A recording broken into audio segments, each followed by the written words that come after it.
There is a possibility that sailing is coming to Old School Runescape. If that happens, there are a few things I want to have. A few quality of life items I want on hand for when or if sailing releases and inevitably involves a shipload of raw resources. To be clear, this is being recorded as the sailing skill is still being developed, and the results of future polls will decide whether it even comes to the game. What I want to do is just speculate on how to prepare myself for the future with the limited information we've been given so far. That's pretty fucking thin. That's very thin. What the hell? Thin's my middle name. The Old School team have been putting out a lot of cool ideas in regards to the new skill, in the form of development videos, Q&As, and blog posts, and I think it would be fun to take a look at those and set some goals for the account. You can see an early idea of what they may be thinking for the skills that would interact with sailing. They had already mentioned in a previous video how you may be able to steal a ship with the thieving skill, or build it yourself with construction. The blog post goes into a bit more detail. Upgrading your ship will involve construction, crafting, and smithing. We've already covered how you use construction to add facilities to your ship. Crafting will also let you make sails, nets, and other new items that you'll need to build facilities. We'd like to extend the same treatment to smithing, which will let you build cannon barrels and new kinds of cannonballs, to name just one example. They also say up here they are considering smithable cannonballs from steel up to rune, with dragon cannonballs available as a drop from sailing specific monsters. So what can we do to prepare for sailing on an Ironman account? Well, we know that we'll most likely need some type of lumber for ship materials, and they're considering more types of smithable cannonballs. My crafting is looking a lot better than my construction and smithing on this account, so I think ores and logs are probably a good start. The first half of the Forestry expansion released a while back as of recording this, and I figured it'd be fun to try out some content that was new to me.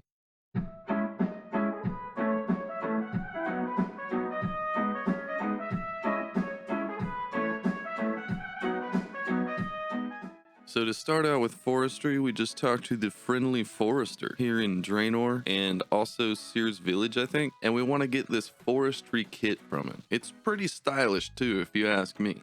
One reward that I know I want from him is the log sack, which should make stockpiling logs for construction training and potential ship materials in the future quite a bit easier, I would think.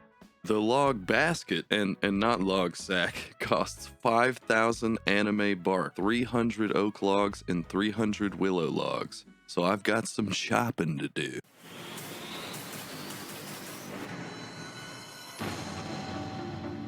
The bark comes from interacting with the new Forestry events. This, like any truly social activity in this game, is much easier to do with Entity Hider on. The woodcutting plugin on RuneLite helps a lot as well if you at least enable the settings that highlight Forestry events.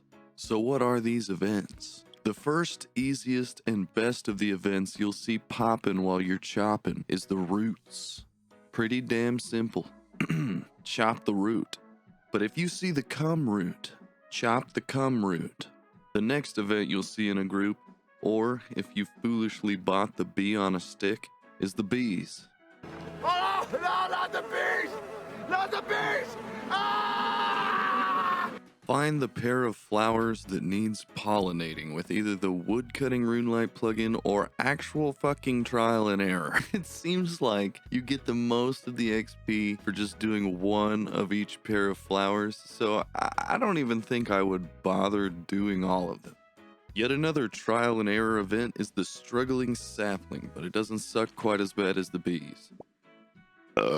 Take 3 of whatever mulch ingredient is closest to you the first go round. If you get any of the ingredients right, the chat box will tell you. People generally call out the order once they figure it out if you're in a group, but just keep trying different orders and combinations of ingredients until it says 100% in the chat box. Ladies and gentlemen, the worst for last. The leprechaun that banks your shit for you. Yeah, we really needed that. The Forestry events are slightly underwhelming, but I like the mechanics that they've introduced, and I think that they genuinely succeeded if the goal was to make woodcutting more social. All in all, I gotta admit I'm having fun doing it, despite the fact that most of the events are kinda shit. And this sweet log sack should help a lot if all the new trees they mentioned end up coming to the game as shipbuilding materials. The log sack is equipable, but you can't wear it at the same time as the forestry kit without a sturdy harness, made with a log brace from the forestry shop and requiring 75 smithing. And with that in mind, smithing is the next skill that seems likely to play a massive role in the production of sailing resources.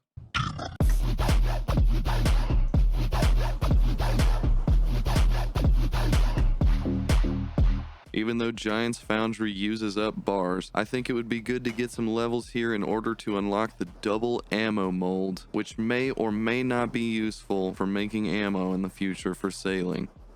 Thing is, it doesn't even, like, even though our concerns are to not power creep the dwarf multi-cannon, that doesn't mean that there is a specific cannon facility, just a single one out of like the plethora that could take like a dwarven style cannon that takes the old one, right? And it's the only one that can use that.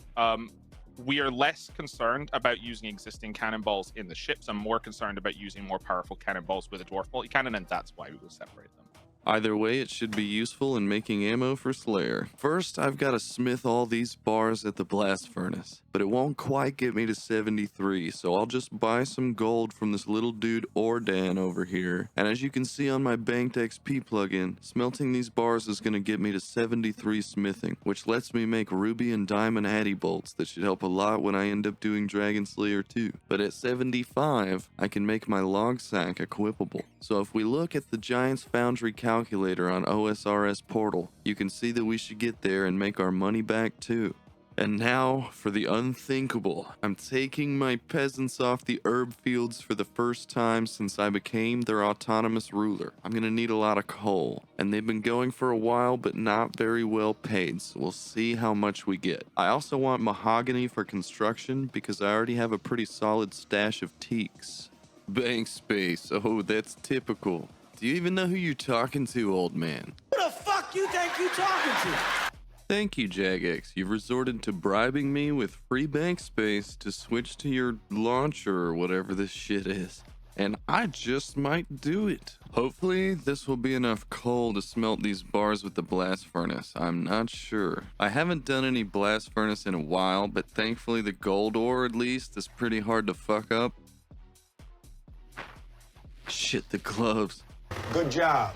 Well, there's 72 smithing. Thank you, Small XP Lamp, for this wonderful guide that showed me how easy it is to do the mithril and gold ore at the same time. And there's the end of the mithril ore, pretty much finished already. Finishing up the addy now, and we didn't quite make it to 73. I could do some steel, but we have plenty of bars to get to 75 smithing at Giant's Foundry now. The Giant's Foundry is pretty simple. Take a commission from Kovac here and set the mold with the best parts you have unlocked. Put 14 of 2 different materials into the crucible and pour the sword. Pretty sure you need ice gloves to pick it up from here. You have a quality bar, a temperature bar, and a progress bar. Each of the tools has to be worked in a certain temperature range and affects the temperature of the sword during use. You cool the sword down at the waterfall and you heat it up over at the lava pool. Sometimes a highlighted prompt appears and you can click the tool you're working on to get a progress boost. After turning in the sword, you should get Foundry reputation, smithing XP, and coins depending on the quality of the sword you made. And it only took one sword to polish off 73 smithing. And now we've already grinded out 74. I actually really enjoy hammering away at this here. Between Blast Furnace and the Foundry, I got the 75 smithing pretty quickly. And now I can grab the double ammo mold for 2000 Foundry reputation. That'll be awesome to bust out some cannonballs, and whatever happens with sailing, I can always use them for Slayer. I'll do some Motherlode Mine or Volcano in the future to stock back up on smithing supplies, but for now I think I'll move on to construction.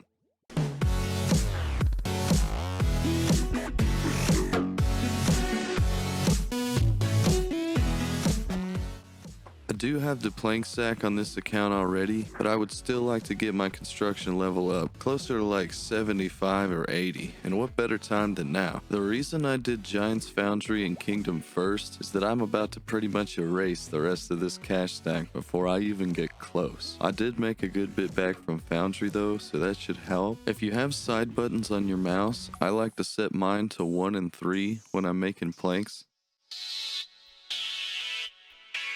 You can see how fast you can get through the dialogue this way.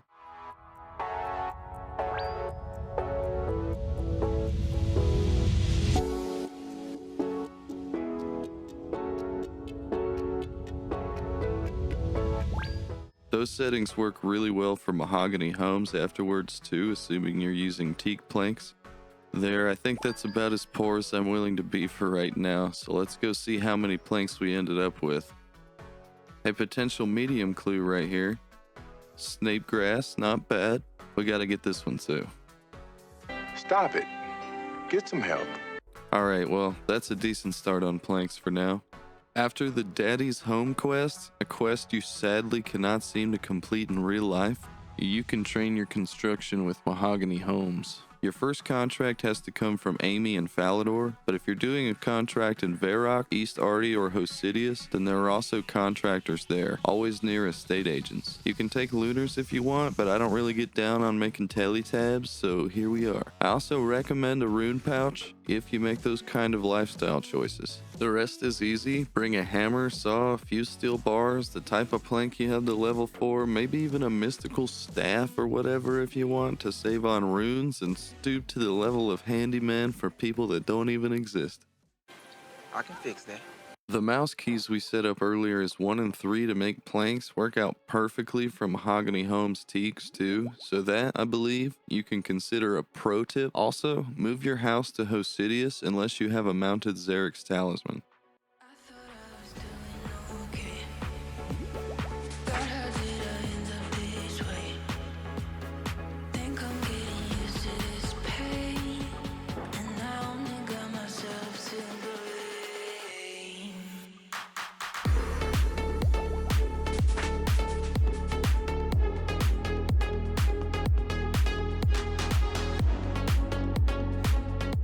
And now we have enough points to grab the carpenter, boots, and helmet.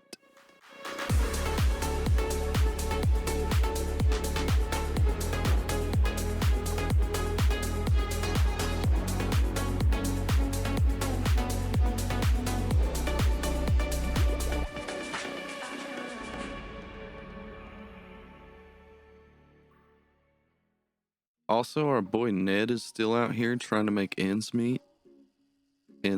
Get it like rope ends.